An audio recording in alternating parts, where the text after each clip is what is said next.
জায়গাতে আর একটা কথা বলতে ইচ্ছে ঠিক নয়, তবু আমি কেন বলবো, এত সুন্দর ভক্তের মাঝে কথাটা আমাকে বলতেই হবে। আমরা কিন্তু হরি ধরি যখনই দিতে বলি তার আগেই আপনারা কত সুন্দরভাবে দিচ্ছেন। দুটি হেমচান্দ্র বাহু উত্তোলন করে নিজেকে আত্মসমর্পণ যতক্ষণ আমরা না করতে পারি, অন্তত একবার হোক দুবার, দুটি হাত আমাদের তুলতেই হবে। আত্মনিবেদন আত্মসমর্পণ যতক্ষণ না হয়, গৌর গোবিন্দের কৃপা হয় না, কখনোই সম্ভব নয়।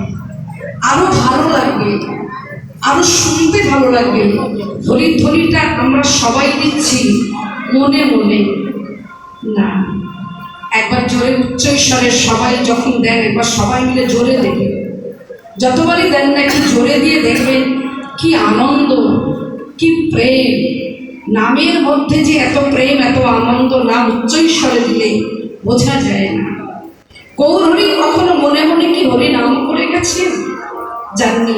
হরিদাস ঠাকুর 3 লক্ষ নাম ভজন করেছিলেন, নিজের জন্য তো করেইছেন, সবার জন্য করে গেছেন। পশু পক্ষী কীট পতঙ্গ স্থাবর জঙ্গম কিংবা মনুষ্য, আমরা এমন সুন্দর মানব জন্ম পেয়েছি, এমন সুন্দর দেহ পেয়েছি, যে দেহটা ভজন যোগ্য দেহ। এই দেহ নিয়ে আমরা হরি নামের বাসনে আসতে পেরে আমাদের জীবনকে ধন্য করেছি। হরিধ্বনিটা যখনই দেওয়া হোক, উচ্চ স্বরে যেন আমরা বলি হরি বল। দেখি তো একবার পরীক্ষা করে। নিতাই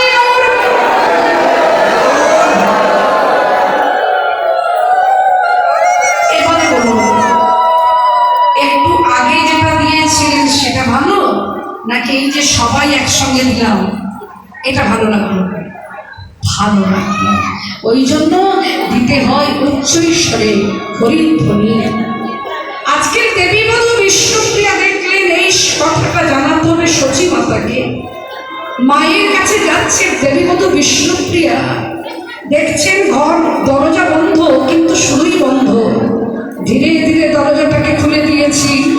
দেবীবধূ বিষ্ণুপ্রিয়া এসে মায়ের চরণে আছড়ে পড়েছে। মা, মা, আমার কপালটা ভেঙে গেছে।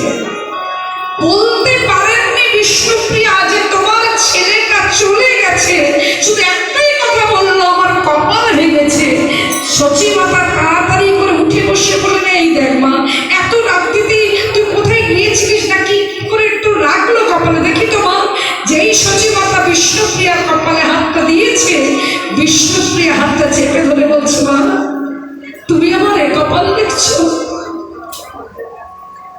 শোনো মা, এই কপালের কথা আমি বলছি না, কিন্তু আমার কপালটা ভেঙেছে। কেন জানো মা? যে কপাল ভাঙলে জোড়া লাগে না,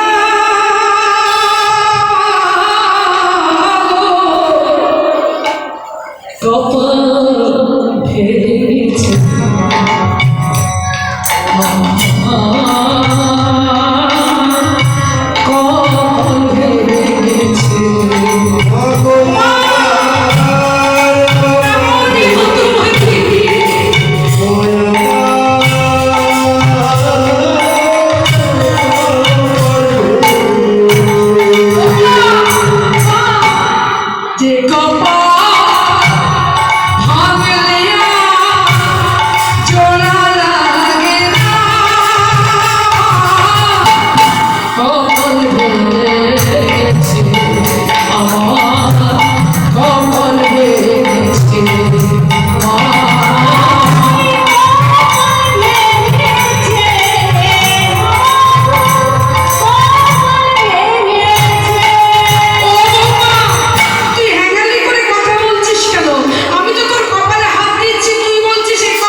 তোমার বয়স হয়েছে।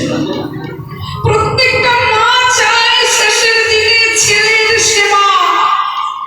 তুমি যাকে এতদিন দেখলে, খাইয়ে দিলে, আজ সেই ছেলে তোমার মতো মাকে কাঁদিয়ে নবদ্বীপকে শোকের সাগরে ভাসিয়ে দিয়ে চলে গেছে। মা, নিমা, কেন ডাকছো তুমি? এখন তুমি ডাকছো কেন? তুমি যদি তোমার ছেলেকে অনুমতি না দিতে, তোমার ছেলে কি যেতে পারত? তুমিই তো তোমার ছেলেকে অনুমতি দিয়েছো বলেই তো আজকে ঘর ছেড়ে চলে গেল। তুমি কি একবারের জন্য আমার কথা ভেবেছিলে? আমি পরের মেয়ে বলে তোমার মনে হলো না? যে ছেলেকে তুমি ডাকছো সে তো আর নেই।